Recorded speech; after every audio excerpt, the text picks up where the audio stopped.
Romans 5:9. Since therefore we have now been justified by his blood, much more shall we be saved by him from the wrath of God. There it is again. Exactly the same argument. Does that argument move you spiritually? Does it affect your heart and your emotions? Isn't this amazing? Reasoning is to make you willing to die. Reasoning is to make you willing to stay married. Reasoning is to make you happier than you've ever been in all your life. That's what reasoning is for. Do you see? If you have now been justified, then much more. It is more likely that something that hasn't yet happened will happen, namely, he'll save you from the wrath of God. The wrath of God is coming upon the world. Future grace says, I'll save you from it. But how do I know I'm included? Are you justified? I trust Jesus. Then you're justified. If you're justified, you won't be swept away in the wrath. That's reasoning. Verse 10, for if while we were enemies, we were reconciled to God by the death of his Son, here's the argument, much more, now that we are reconciled, shall we be saved. So I'm illustrating how past grace relates to faith in future grace. And the past grace here is, I was an enemy. In spite of my being an enemy, he overcame my enmity and reconciled me to him and him to me. He did it by the death of Jesus. And if he did it, then all the more can you count on him saving you forever. Continuing. The relationship between past grace and faith in future grace. Since then, we have a great high priest who has passed through the heavens, Jesus, the Son of God. Let us hold fast our confession, for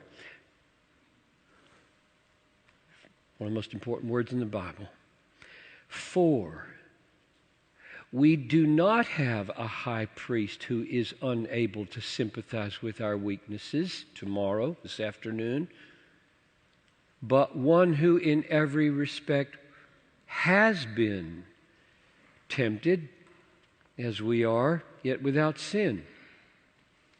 Let us then, so this right here, beginning with for and being followed with therefore or then, shows how the argument is working.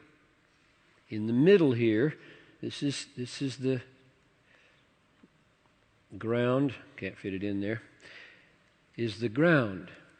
And it grounds this, and it grounds this.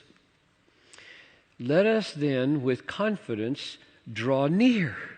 When? Now? 5 minutes from now, tomorrow, tonight, let us with confidence. Why? On what basis shall we tomorrow and tonight with confidence draw near to get help?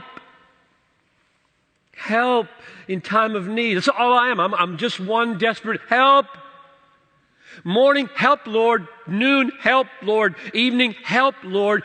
What confidence do I have to trust that it's going to come? We don't have a high priest who is unable to sympathize with our weaknesses, but one who in every way was tempted yet without sin. Let us therefore with confidence draw near to the throne of grace that we may receive mercy and find grace to help. This is why the title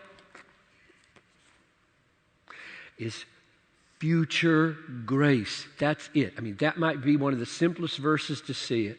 Verse 16 of Hebrews 4.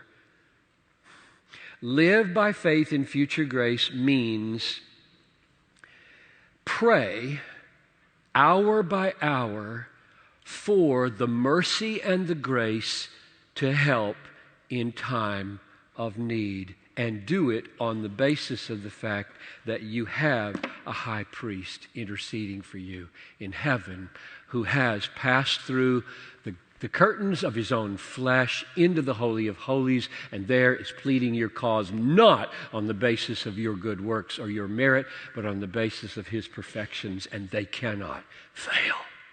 I love Christianity. I'm so glad I'm a Christian. This is such good news. I can't believe I get to do this.